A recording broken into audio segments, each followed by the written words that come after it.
네, 81번 마찬가지로 먼저 풀어보세요.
오늘은 조금만 시작하면서 어려운 얘기를 한번 해볼까요? 어려운 얘기 싫어하시겠지만 수능에 나오는 주제요지 제목 문제는 근데 주제요지 제목뿐만 아니라 저기까지 다 포함해서 빈칸 이런 것까지 다 포함해서 전부 다 글의 기본 구조가 뭐냐면 다 논증이에요. 설명문이 나오지 않아요. 설명문은 어디에만 나오는 거냐면 26번 문제 다음의 내용과 일치하지 않는 것은 해가지고 주로 사람이 일생 나오는, 그래서 개나 소나 다 맞추는 그런 문제 있죠, 그죠? 이번 수능도 뭐 많이 어려웠습니다라고 하는데 이번 수능의 26번 문제가 전국 정답률이 98%였거든요. 야, 정답률 98%는 이건 영어 시험이라기보다는 시력 검사라고 봐야 되는 거잖아요. 인생에 대해서 진지하게 고민하고 있는가 뭐 이런 문제를 이제 물었다고 봐야 되는 거죠. 근데 그 이외에 그래서 그런 걸 이제 평가 항목에서는 사실적 이해라고도 하는데 그 이외에 수능 문제는 전부 논증입니다. 여러분 논증이란 말 알죠? 근데 그 중에서도 논증에 여러분 가장 대표적인 논증 뭘로 배워요? 두 가지 종류? 귀납하고 연역 배우죠. 그죠? 수능은 거의 100% 다 귀납입니다. 연역으로 나오는 경우가 잘 없어요. 개새끼 내가 이런 말 듣기 싫어가지고 윤리사성도 안 하는데 저 새끼가 갑자기 웬 또 귀납이냐고. 그러면 단순하게 어떻게 생각하냐면 주장을 하고 그 다음에 사례를 들어 설명합니다. 이렇게 생각하셔도 좋습니다. 자, 논증은 쉽게 뭐냐면 뭐임으로 뭐이다라는 게 논증이죠. 뭐임으로 뭐이다라는 게 논증이잖아요. 열심히 했으므로 그 다음에 좋은 결과를 얻었다. 이게 논증이에요. 근데 이 논증의 과정을 귀납으로 하느냐 연역으로 하느냐가 보통 글을 쓰는데 가장 크게 두 가지로 나누는 패턴이 될 건데, 영어생이 설명이 이상하죠, 그죠? 근데 나중에 여러분 수능 지문 풀 때 나중에 이제 제가 하는 걸 한번 보세요. 그렇게 풀면 생각보다 너무 쉽게 답이 나오는 경우들이 너무 많습니다. 근데 전부 다 요즘 뭐에 관해서 얘기를 많이 하냐면 영어 지문이 너무 어렵다 뭐 이런 얘기들을 많이 하잖아요. 그거하고 상관없이 그래서 일단 기본적으로는 글이 어떻게 전개되는지를 이해하고 그래서 필자의 주장이 뭔지를 알아내는 게 제일 중요할 텐데, 고등학교 1, 2학년 시험은 지문이 쉽단 말이에요. 이번 수능에서 제일 정답률이 낮았던 문제가 몇 번이냐면 34번 문제인데 전국 정답률이 69%거든요. 여러분 한번 풀어보세요. 지문 읽으면 무슨 말인지 하나도 모르고 해석을 봐도 이건 한글을 이용한 남의 나라 말이다 뭐 이런 이제 생각이 든다고요. 근데 거기서도 버릴 걸 버리고 핵심만 챙겨서 글이 어떻게 전개되어 나가는지를 탁 잡으면 이 글의 필자가 주장하는 걸 쉽게 잡을 수 있거든요. 학습자가 작용을 한다고 했어요. 학습자가 기능을 하는데 A, B, C, D, and D 시스템 안에서 기능한다라는 게 필자의 주장이라고요. 그리고 나서 뭐 하죠? 실제 거기에 관한 것들을 연구, 이론 이런 것들을 통해서 귀납적으로 자신의 주장이 옳음을 논증하고 있는 거예요. 됐죠? 그래서 첫 번째 문장이 뭐가 되는 거냐면 주제문이 된 거죠. 그리고 마지막 문장 마치는 것까지도 어떻게 되냐면 결국 어쩌고 저쩌고에 관한 건 뭐 저쩌고입니다 라고 해서 첫 번째 문장을 뒷받침하는 형태로 지금 끝난 거거든요. 해석은 좀 이따 다시 할게요. 저 새끼 또 해석 안 되나 보다 그러지 마시고 해석할 줄 알아요. 자, 그래서 지금 뭐죠? 여기 쭉 보시면 사실은 첫 번째 문장과 연관을 지어서 답을 쓰라고 그래도 보기 하나 말고 나머지 쓸 게 없죠. 남을 쓸 게 하나도 없잖아요. 그죠? 정답이 딱 되는 건 딱 하나밖에 없지 않습니까? 잘 안 되나 보죠. 죄송합니다. 이제 문장을 하나씩 한번 파가보죠. 마지막 이제 마무리하는 시점에 와서 이렇게 수능과 관련된 얘기를 한번 해보려고 했는데, 다음번 이제 고2 모의고사 우수문항 하면서 그때는 좀 더 많이 접근을 한번 해보도록 하겠습니다. 학생들이 너무 애를 먹어요. 이렇게 내신 준비할 때는 문장을 하나하나 이렇게 쪼개고 나누고 뜯고 찢고 뭐 이렇게 씻고 뜯고 맛보고 즐기고 막 이런 거 하다가 수능을 나왔을 때 갑자기 이제 확 바꿔서 뭘 해야 되냐면 전체를 봐야 되는데, 자기가 영어를 읽던 습관이 잘 안 고쳐지는 거죠. 그래서 이게 글의 전개를 이해하고 나면 수능에서 가장 중요한 건 제 생각은 글의 전개를 이해하는 것하고, 또 하나는 비율을 찾아내고 현악을 걷어내는 게 가장 중요합니다. 그러니까 지문이 어려울 때는, 어렵다라고 하는 지문들은 전부 다 뭐냐면 뭔가 비율을 어렵게 하고 있거나 그다음 현학적인 문장을 쓰면 어렵잖아요. 지금 고1 모의고사 우수문항에서는 이런 문제를 보시지만 고3 수능 같은 경우는 말 되게 어려워요. 제가 지금 하는 말 두 가지 한번 들어보세요. 지금 막 그냥 지어내서 해볼 테니까. 자, 여러분이 향후에 어느 대학을 들어갈 수 있는지는 여러분이 얼마만큼의 노력을 하는가에 따라 달려 있어요. 지금 이 말을 이해 못할 중학교 1학년도 없어요. 그죠? 지금 이 말을 듣고 저 새끼 무슨 말이지? 주제가 뭐지? 라고 생각이 드시는 분은 부모님하고 얘기를 한번 해보세요. 사람들이 꼭 다 공부해야 되는 건 아니에요. 근데 향후에 여러분이 가게 될 대학은 노력에 얼마나 많은 노력을 하는가에 따라 달라질 거야. 이 말을 이해 못하는 한국인은 없다고요. 그죠? 자, 그런데 이걸 여러분 현학이란 말 알죠? 향후 사회에서 어떤 사회적 지위에 참여할 수 있을지를 명징하게 보여줄 대학의 층위를 결정하는 건 향후에 여러분이 획득하게 될 노력의 양과 그에 상응하는 질, 또는 그와 등감으로서의 지속성을 어떻게 담보하는가이다. 이번에는 어때요? 저 새끼 뭐래? 저 새끼 뭐래? 똑같은 말 한 거잖아요. 똑같은 말. 야, 그런데 후자가 나타나면요, 수능 문제가 되는 거예요. 수능 영어 지문이 어려워요 라고 이렇게 얘기를 하는 사람은, 아주 솔직한 얘기지만 만약에 영어 강사가 그렇게 얘기를 하면 저는 어떻게 생각이 드냐면, 영어가 어려운 게 아니에요. 그죠? 영어가 어려운 게 아니에요. 제가 조금 전에 했던 말은 한국어가 어렵습니까? 그 뒤에 담겨 있는 말이 뭔지를 모르는 거지. 수능은 그게 학생들이 뒤통수를 때리는 거예요. 심지어는 영어 선생들이 뒤통수도 때리는 거죠. 무슨 말인지 모르겠다라고 이렇게 돼버리는 거예요. 한 4, 5년 전쯤 문제인데 어떤 게 있었냐면,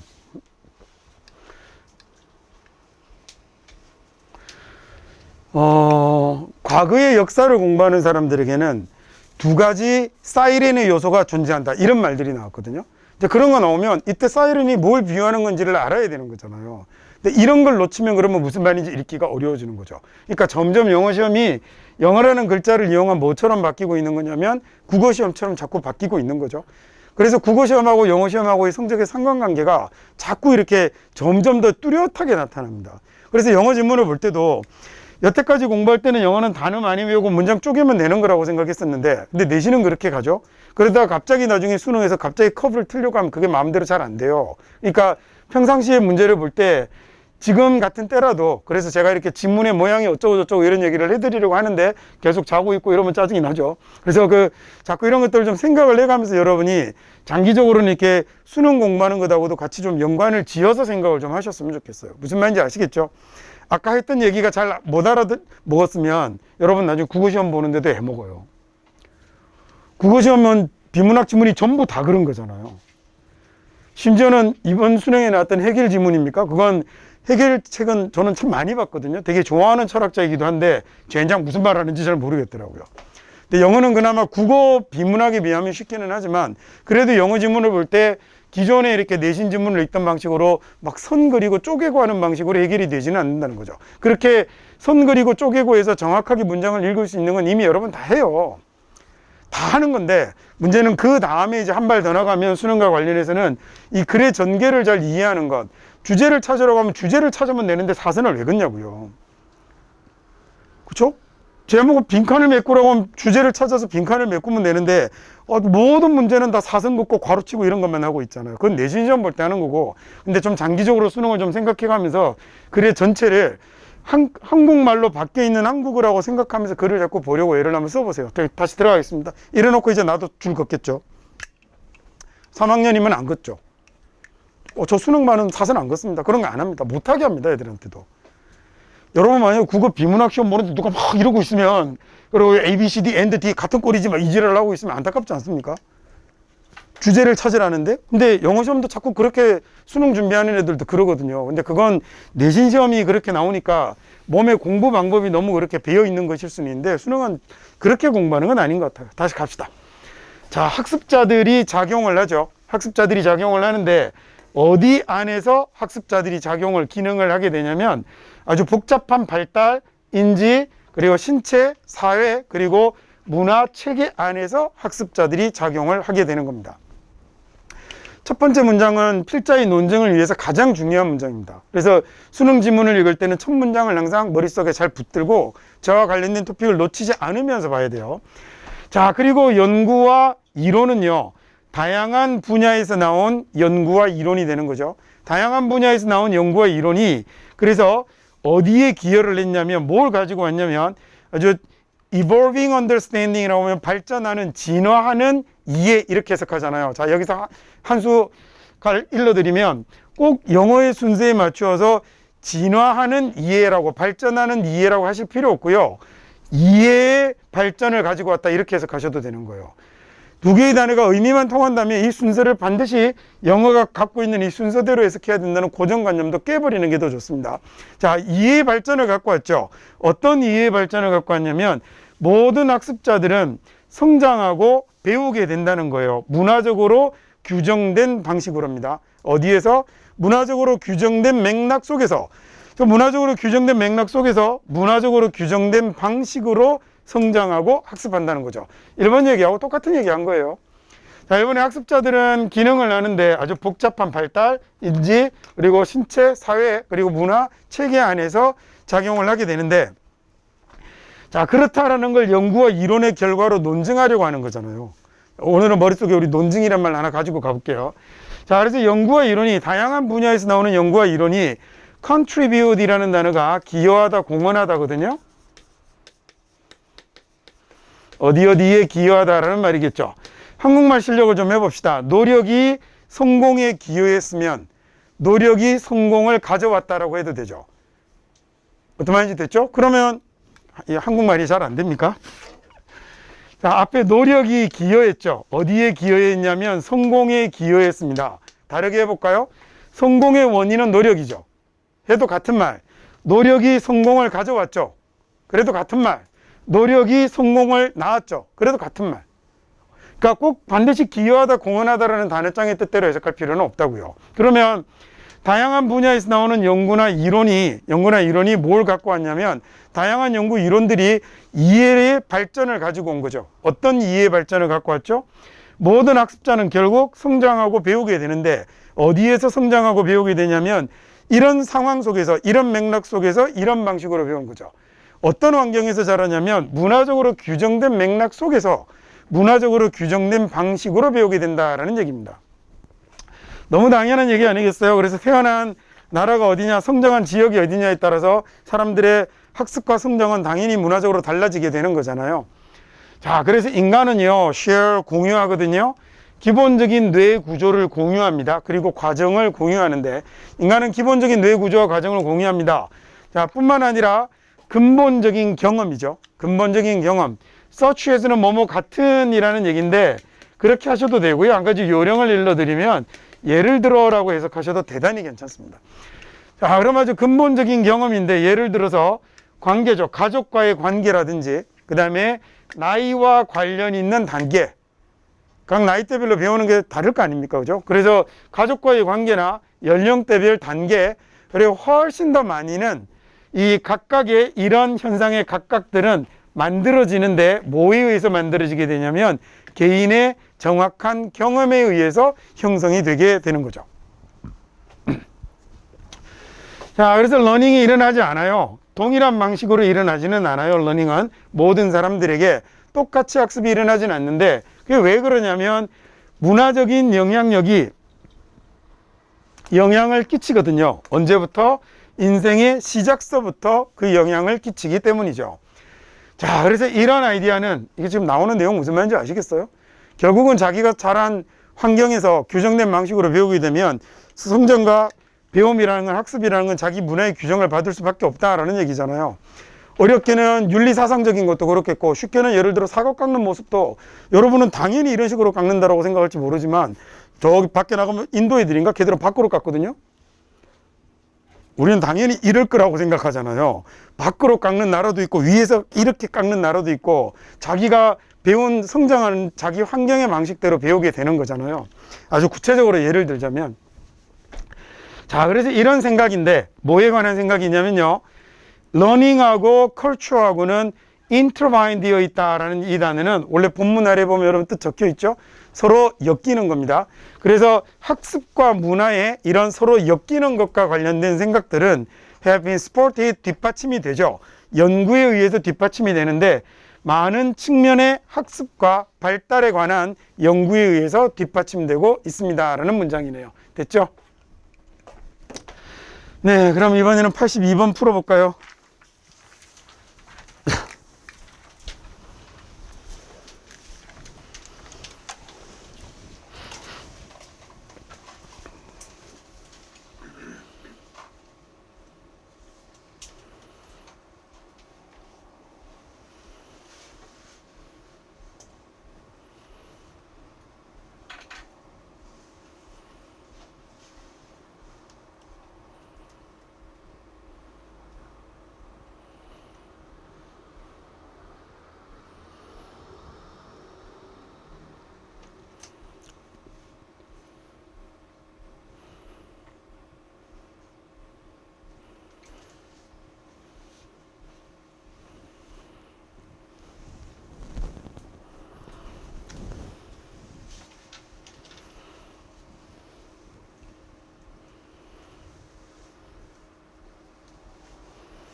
자, 역시 논증하겠죠?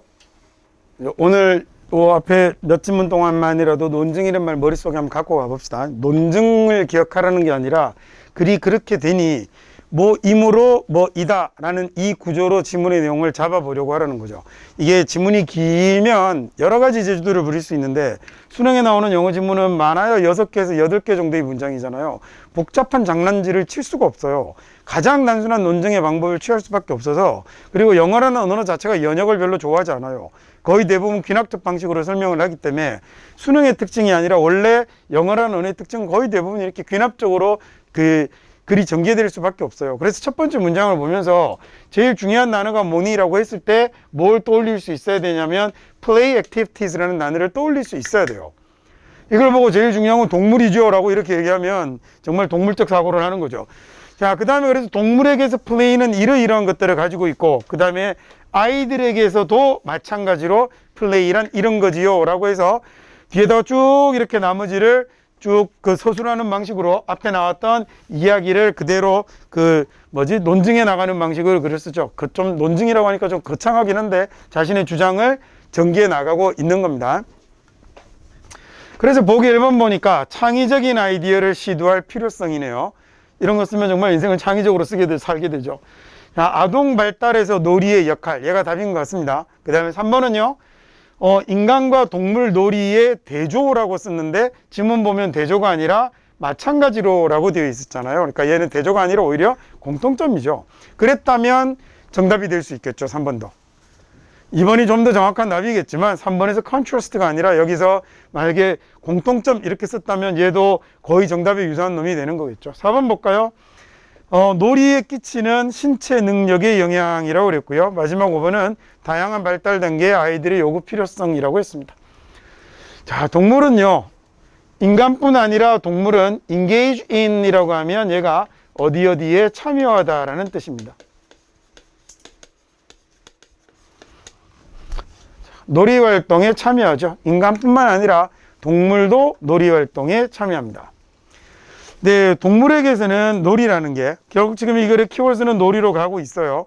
동물에게서 놀이라는 건 굉장히 오랫동안 보여졌죠. 여겨져 왔는데 여기서 뭐로 여겨져 왔냐면 학습과 그 다음에 프랙티스는 실제로 행하는 거잖아요. 학습과 실행 기술 그리고 행동의 방식으로 여겨져 왔죠. 어떤 거냐면 꼭 필요한 건데 미래의 생존을 위해서 꼭 필요한 행동과 그 다음에 practicing skills 다시 하겠습니다. 자, 동물들에게서 놀이라는 건요 아주 오랫동안 뭐로 여겨져 왔냐면 학습과 practicing skills 그리고 behaviors로 의 방식으로 여겨져 왔죠. 그게 어떤 거냐면 미래의 생존을 위해서 꼭 필요한 겁니다. 자, 그런데 동물만 그런 게 아니라 애새끼가 아니죠. 동물의 아이들도 아이고 죄송합니다. 제가 평상시 언어 생활이 원래 이따이어서 자, 아닙니다. 저 아이들을 사랑합니다. 자, 그 아동들에게서도 또한요. 아동들에게서도 또한 놀이라는 건 아주 중요한 기능을 갖고 있죠. 모아운동의 발달 중에 아이들에게서도 사람의 아이들에게서도 굉장히 중요한 기능을 가지는데 자, infancy의 아주 초기 시작에서부터라고 됐습니다. infancy라고 하면 얘는 명사로 유아기예요. 유아를 infant라고 하죠. 이렇게 쓰면 얘가 유아고요. 시험에 아주 잘 나옵니다. 저런 애들을 데리고 뭐 실험하거나 이럴 때 굉장히 많이 나오죠. 자, 이게 놀이라는 게 방법이 되는 건데 우리 전치사 플러스 관계대명사는 뭐라고 해석하면 된다고 그랬죠? 어떤 이라고 해서 얘는 앞에 있는 얘를 꾸밀 거예요. 어떤 방법인 거냐면 아이들이 배우는 거예요. About the world, 세상에 관해서죠. 그리고 이시 그러면 여기 나오는 the world가 될 거거든요. 그 세상 안에서 세상 속에서 자신들의 지위에 관해서 아이들이 배우게 되는 이런 방법이 되는 거죠. 자, 유아기의 시작에서부터요. 유아기 아주 최초부터 놀이라는 게 방법인데 놀이가 어떤 방법이 되냐면 아이들이 학습하는 방법이 되는 거예요. 아이들이 뭘 학습하냐면 세상을 학습하고 그 세상 속에서 자신의 지위를 학습하는 이런 그 방식이 되는 겁니다. 자, 그래서 아이들의 놀이가 그래서 기능을 하는데 뭘로 기능을 하냐면 트레이닝 그라운드니까 훈련장으로 기능을 하는 거겠죠. 자, 아이들의 놀이가 훈련장으로서 기능을 합니다. 뭐에 대한 훈련장이냐면 physical ability를 발전시키는 훈련장으로서의 기능을 담당하게 되고요. 자, 그게 어떤 스킬들이 있냐면 걷기라든지 달리기 그리고 뛰기, 그러니까 점핑하기. 자, 이게 어디에 필요한 거죠? 일상의 삶에 꼭 필요한 걷기, 러닝 그리고 점핑 같은 이런 것들을 발전시키는 훈련장으로 기능을 하게 되죠. 자, 놀이는 또한 말입니다. 놀이는 또한 뭘 허용해 주냐면 아이들이 시도하고 학습하도록 해줍니다. 사회적 행동을요. and 그리고 획득하도록 해주죠. 뭘 획득하도록 해주냐면 가치와 그 다음에 성격 또는 뭐 인격이라고 해도 될 것 같아요. 가치와 성격적인 trait이라는 단어는 특성입니다. 성격상의 특성을 획득하도록 해주죠. 그 다음에 이 성격상의 특성은 어떤 거예요? 성인기에 아주 중요하게 될 이런 특성들을 획득하도록 해줍니다 라고 했고요. 마지막 7번 문장 볼까요? 자, 예를 들어서 얘네들이 배우게 되는데 어떻게 경쟁하고 협력할지를 배우는 거죠. compete 경쟁하다, 그 다음에 cooperate 협력하다입니다. 어떻게 다른 사람하고 경쟁하고 협력하는지를 배웁니다. 그리고 어떻게 리드하고 어떻게 팔로우 하는지, 리드는 이끌고 가고 팔로우는 쫓아가는 거죠. 그리고 어떻게 의사결정을 하는지 기타 등등을 배우게 될 겁니다 라는 얘기군요.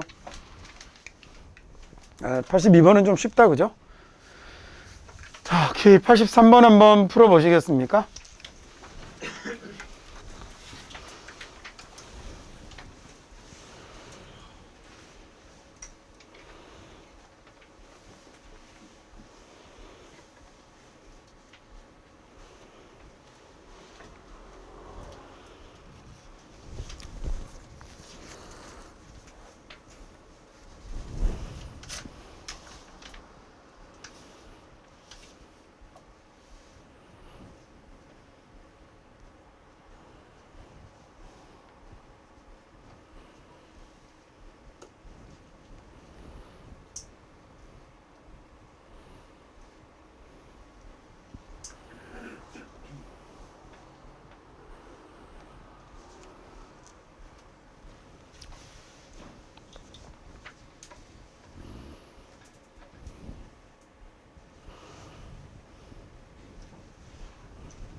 거창하게 말하려고 하는 겁니다. 논증입니다. 그죠? 역시 뻔하고 있게 얘기하면 논증. 자기 주장을 하는 건데, 이 사람은 주장을 뭐라고 했냐면, 여기서 많은 전통적인 일자리가 상쇄될 거다라고 그랬거든요. 뭐에 의해서 상쇄될 거냐면 새로운 일자리에 의해서 상쇄될 거다라고 하더니, 밑에 내려가니까 뭐에 관한 얘기가 나오냐면 AI 닥터 때문에 새로운 일자리가 생길 거고, 그 다음에 드론이 자리를 뺏어 가겠지만 새로운 일자리가 생길 거고 라고 귀납 논증하고 있는 거죠. 귀납 어려우면 그냥 예를 들었다라고 생각하시면 돼요. 귀납이라는 게 쉽게 앞쪽이 큰 진술이 나오고 밑에가 짜실짜실한 작은 진술들이 나와서 자기가 옳았음을 하나씩 서술해서 논증하는 걸 귀납적 방법이라고 합니다.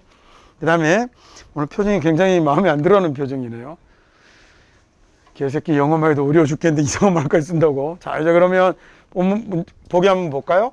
자, 뭐가 로봇을 더 똑똑하게 만드나? 그 다음에 이번은요, AI입니다. R 아닙니다. 그래서 AI가 정말로 당신의 일자리의 위협인가? 아니, 그렇지 않을걸? 하는 얘기잖아요. 2번이 답이겠죠. 3번은 watch out은요, 조심하라 라는 얘기예요. 그 다음에 AI가 당신의 생각을 읽을 수 있다라는 얘기입니다. 4번은 미래의 일자리, 더 적게 일하고 더 많이 벌 거예요 라는 얘기네요. gains가 소득이라는 뜻이거든요.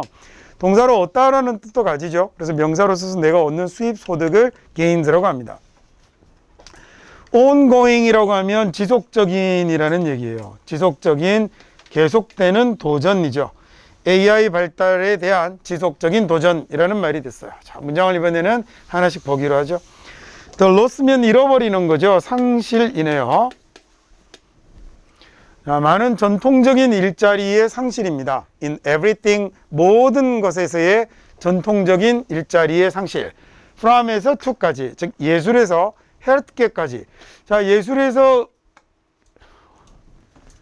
갑자기 우리말로 생각이 안 나죠? 의료. 자, 예술에서 의료까지. 예술에서 의료까지. 쪽팔려. 자, 예술에서 의료까지 모든 것에서의 전통적인 일자리의 상실은 will partly, 부분적으로는 offset이라는 단어가 상쇄하다라는 얘기입니다. 여러분, 상쇄하다라는 말은 아세요? 자, 그래서 부분적으로 상쇄될 겁니다. By the creation of new human jobs니 새로운 인간의 일자리의 창조에 의해서 상쇄될 겁니다. 자, 전통적인 많은 일자리가 사라지긴 하겠지만 새로운 일자리가 그걸 보상해 줄 거예요. 이런 말이죠. 이렇게 먼저 주장하고 부분적으로 자신의 이야기를 논증해 나갑니다. 자, primary care doctor라고 하면 1차 진료 의사군요. 1차 진료 의사는, 자, 이 사람들은 뭐 하는 사람들이냐면 진단에 집중하는 거죠. diagnose라는 동사가 진단하다라는 뜻이고요.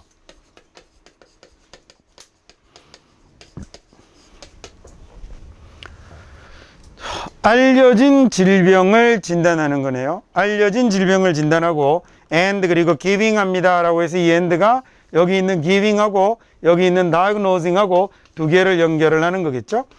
자, 알려진 질병을 진단하고 그 다음에 익숙한 치료를 제공하는 데 집중하는 1차 진료 의사들은 라는 얘기예요. 자, 그래서 현재 여기가 지금 주어가 됐고요. 주어를 꾸미는 말이 좀 길게 갔군요. 그리고 이 자리가 동사구 자리가 되는 거겠죠. 자, 1차 진료를 담당하는 의사 선생님들은 그래서 알려진 질병을 진단하고 그 다음에 익숙한 치료를 제공하는 1차 진료 의사 선생님들은 아마도 대체될 겁니다. 만약 무엇에 의해서 대체될 거냐면 AI 의사들에 의해서 대체될 거예요. 그럴 가능성이 상당히 많죠. 자, 하지만 precisely, 정확하게요. because of that, 그것 때문에.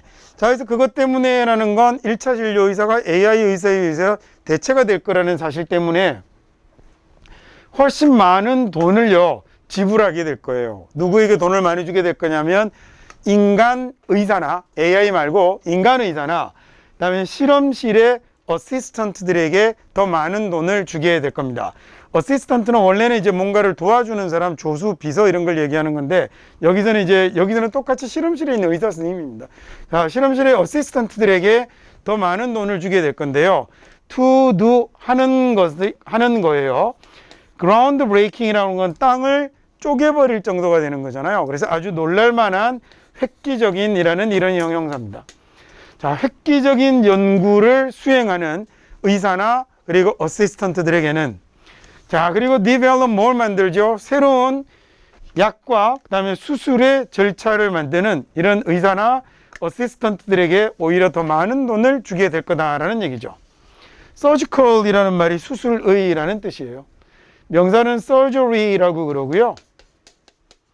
procedure이라고 하면 얘가 과정 절차라는 명사거든요. 많은 수술 과정을, 수술 절차를 만들어내는 이런 획기적인 연구를 수행하는 의사들에게는 오히려 더 많은 돈을 주게 될 거고요. 자, 그래서 AI가 아마도 어쩌면 뭘 만들어낼 거냐면 새로운 인간의 일자리를 만들어낼 거예요. 새로운 방식으로 새로운 일자리를 만들어낼 겁니다. 자, instead of 대신인데 인간 대신에죠. 인간 대신에. 명사 뒤에 나오는 ing는 뭐 하는 거예요? 앞에 있는 명사 꾸며주는 거 맞죠?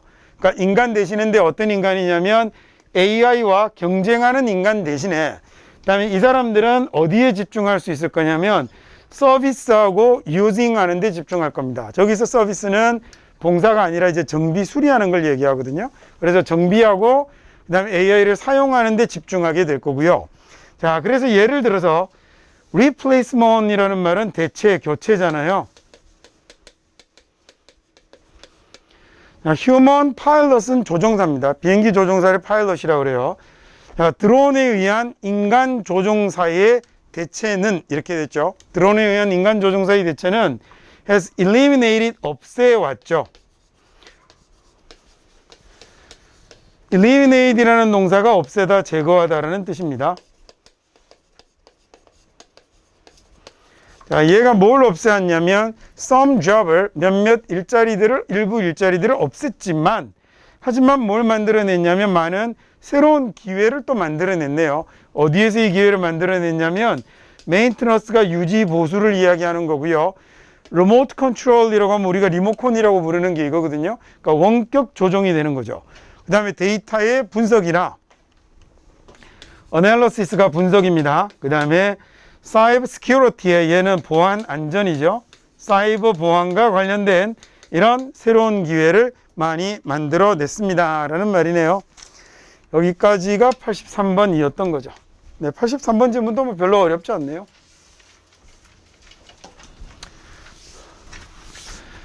자, 84번 어법 문제 한번 풀어볼까요?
말을 하거나 글을 쓰는 사람이 자기가 주장하고 싶은 내용이 있으면 여러 가지 강조의 기법을 동원할 수 있겠죠. 말하는 사람이 할 수 있는 강조의 기법 중에 제일 쉬운 게 뭘까? 말하는 사람이면 크게 말하면 됩니다.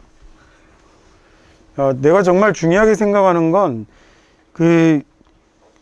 열심히 하는 거야, 이렇게 하면 되잖아요.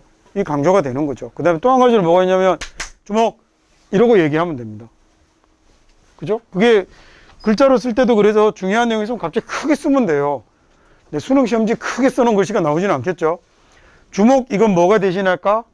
네, 따옴표, 코테이션 같은 게 대신하는 겁니다. 느낌표나 코테이션 같은 게 나오면 걔네들은 주로 강조하는 표현이 사용이 되는 거죠. 자, 그거 말고 그냥 평이하게 말을 하는 방식에서 강조를 하는 방법은요, 하나를 밟아서 하나를 띄우는 게 아주 대단히 괜찮은 방법입니다. 당연히 말하기 기술을 배울 때도 배우는 거고, 글을 쓸 때도 당연히 흔히 사용이 되는 거죠. 자, 여러분, 공부에서 중요한 건 말을 해놓고 하려니까 적절한 예가 안 떠오르는군요.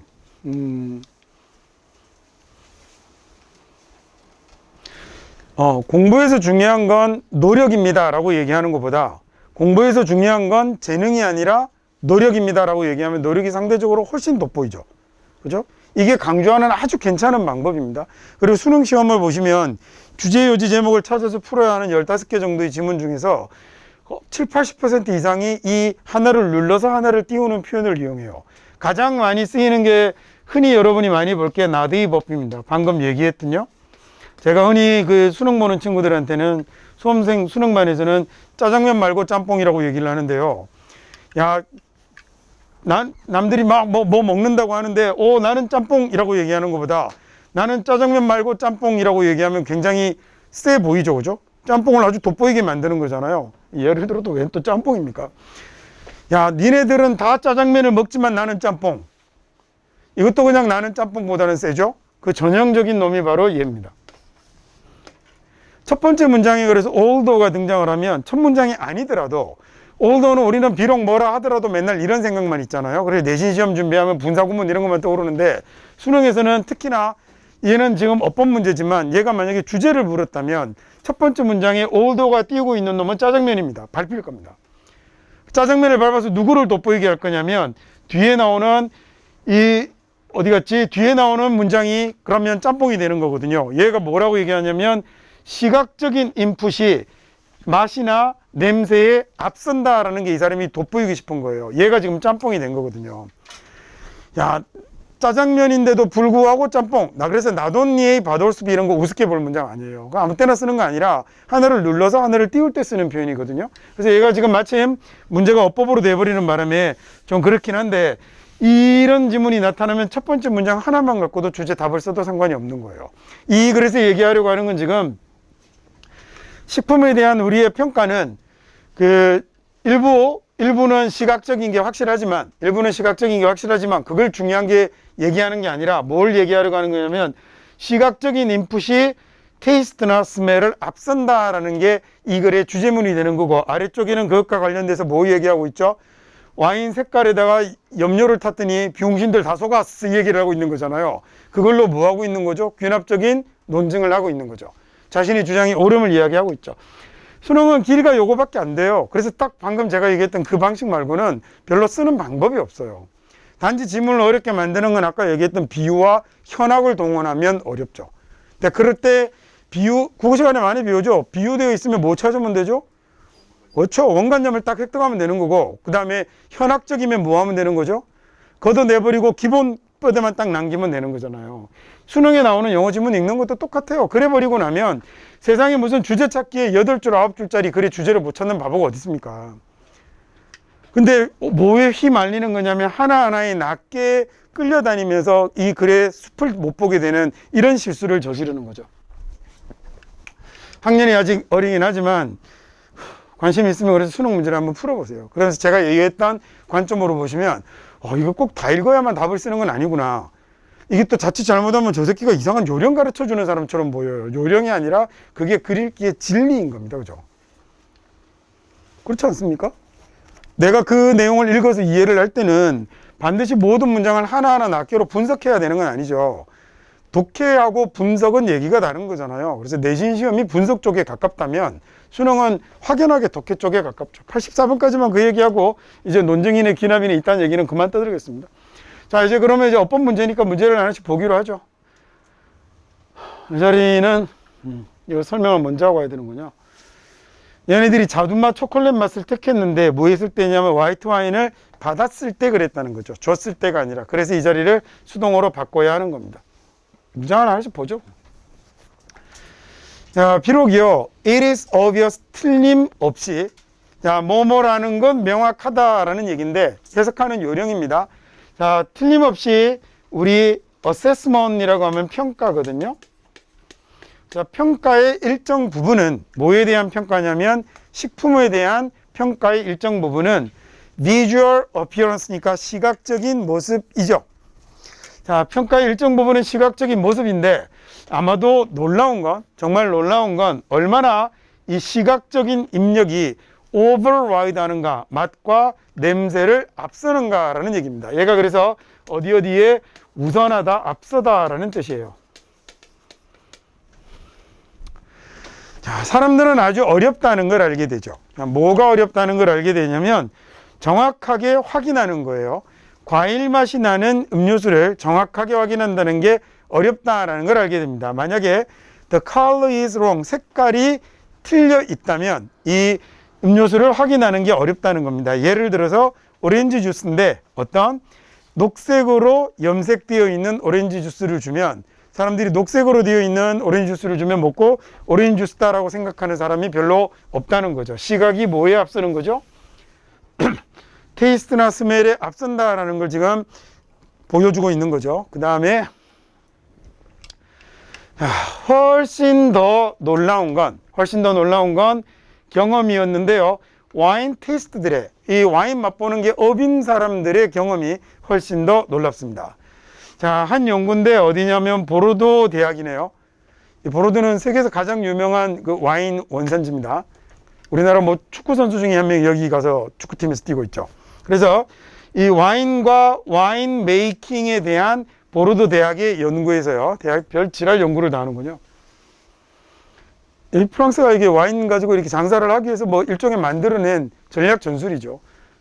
여러분, 스위스에 가면 시계 대학이 있어요. 4년제입니다. 4년 동안 걔들은 시계만 배우는 거예요. 아, 여러분 시계에 보면 뒤에 보면 스위스 메이드 이렇게 적혀 있는 거 있거든요. 여러분처럼 싸구려 시계를 차고 다니면 안 적혀 있는데 좋은 시계들 중에 보면 뒤에 스위스 메이드라고 적혀 있는 건 그 시계는 그 스위스에 있는 대학의 시계 4년제 대학을 졸업한 사람만 조립할 수 있는 시계인 겁니다. 자, 그런 식으로 상품화를 시켜서 걔네들이 판매를 하고 있는 거죠. 야, 그 중에서도 그 외국인은 안 받아주는 그런 데가 있어요. 걔네들이 또 최상위 레벨의 시계를 이렇게 만들기도 하고 그러죠. 지랄을 하는 거죠. 프랑스도 마찬가지입니다. 와인이랑 우리나라 포도주 뭐가 달라요? 결국은 술이잖아요. 위스키랑 소주랑 같은 술입니다. 저 표정 보이죠? 술 얘기 나오니까 좋아하는 거. 이렇게 술에 대해서 제가 얼마나 연구를 많이 했겠습니까? 이 프랑스가 이 와인을 상품화 시키기 위해서 이 소믈리에 코스 4년짜리도 만들고 대학도 만들고 이러는 거예요. 근데 심지어는 저런 소문까지 퍼뜨렸죠. 그 와인을 마시면 심혈관계 질환이 줄어들고 어쩌고저쩌고. 약간의 효과가 있지만 심혈관계 질환이 약간 줄어드는 반면에 그 알코올 중독으로 돼질 가능성이 훨씬 더 높습니다. 자, 이 그 보르도 대학의 한 연구는요, 보르도 대학교 학생들인데 뭐에 대한 연구가 있었냐면 와인과 와인 메이킹에 관한 연구가 revealed, 드러냈어요. 뭘 드러냈냐면 얘네들이 테이스팅 노트를 선택하더라라는 얘기예요. 테이스팅 노트를 선택하는데 우리말로 하면 맛 쪽지 정도 되나요? appropriate이라고 하면 적절한이라는 얘기입니다. 테이스팅 노트가 뭐냐면요, 여기다가 쉽게 1번 쪽지 있고 2번 있고 3번 있고 4번인데 여기다가 사과맛, 여기다 배맛, 여기다 자두맛 이렇게 써놓으면 내가 음료수 한 잔을 마셔보고 얘는 나는 1번 맛 이렇게 갖다 붙이는 거예요. 그걸 테이스팅 노트라고 합니다. 자, 그래서 이게 레드 와인에 적절한 테이스팅 노트를 선택하더라라는 얘기입니다. 자, 예를 들어서 아까 서치에서 예를 들어라고 하면 쉽다고 그랬죠. 자두 그리고 초콜릿 맛이 나는 이런 거예요. 와인에 보면 커피 이런 데 보면 무슨 뭐 시트러스 향이 나는 뭐 일단 개소리를 이렇게 써놓거든요. 그러면 이제 이런 걸 갖고 이건 전형적으로 자두맛 초콜릿 맛이라는 건 전형적으로 레드 와인을 나타내는 맛인데 이 레드 와인을 나타내는 이 쪽지를 선택하더라는 거죠. 뭐 했을 때 얘네들이 화이트 와인을 받았는데요. 색깔을 매긴 거죠. 뭘로? 빨간 dye라는 명사가 염료입니다. 자, 빨간 염색액으로 그 채색한 이런 즉 염색한 화이트 와인을 줬는데 애들이 색깔이 빨가니까 보고 뭐라고 생각하냐면 자두 맛과 초콜릿 맛에 가깝다라는 레드 와인의 아주 전형적인 테이스팅 노트를 택하더라라는 얘기죠. 자, 경험 많은 뉴질랜드의 와인 전문가들도 similarly 마찬가지로 속았어요. 트릭이라는 말이 속이는 거잖아요. 속아서 into thinking 생각을 하더군요. 자, 어떤 생각을 했냐면 화이트 와인인 샤도네이는 포도 품종입니다. 보통 와인의 이름들이 이렇게 나올 때 그게 다 포도 품종이에요. 예를 들어 어른들이 많이 얘기하는 뭐 까베르네 소비뇽 이렇게 얘기하면 그게 포도 품종입니다. 사과도 부사, 홍옥 이런 게 있잖아요. 어떤 사과로 만드는가에 따라 맛이 달라지지 않겠어요? 너무 당연히. 그렇죠. 그래서 그 와인의 그 화이트 와인을 만들 때 가장 대표적인, 여러분이 몰라도 되지만 내가 흥분이 돼서 안 가르쳐 줄 수가 없습니다. 그래서 화이트 와인 샤도네이가 was in fact 실은요 레드 와인인 거예요. 실은 레드 와인인데 얘네가 had been 뭐로 되었을 때 레드 다이로, 빨간색으로 염색이 되었을 때, 즉 실은 레드 와인인 이 샤도네이를 다시 할게요. 이 전문가들도 속았는데 뭐라고 속았냐면 화이트 와인 샤도네이가 실제로 레드 와인이라고 생각을 하더라고요. 뭐 했을 때 그랬냐면 걔가 빨간색 염색으로 색깔을 입혔을 때 그렇게 걔네들도 속더라라는 얘기가 된 거죠. 여기까지 해서 그러면 84번까지 마치도록 하겠습니다.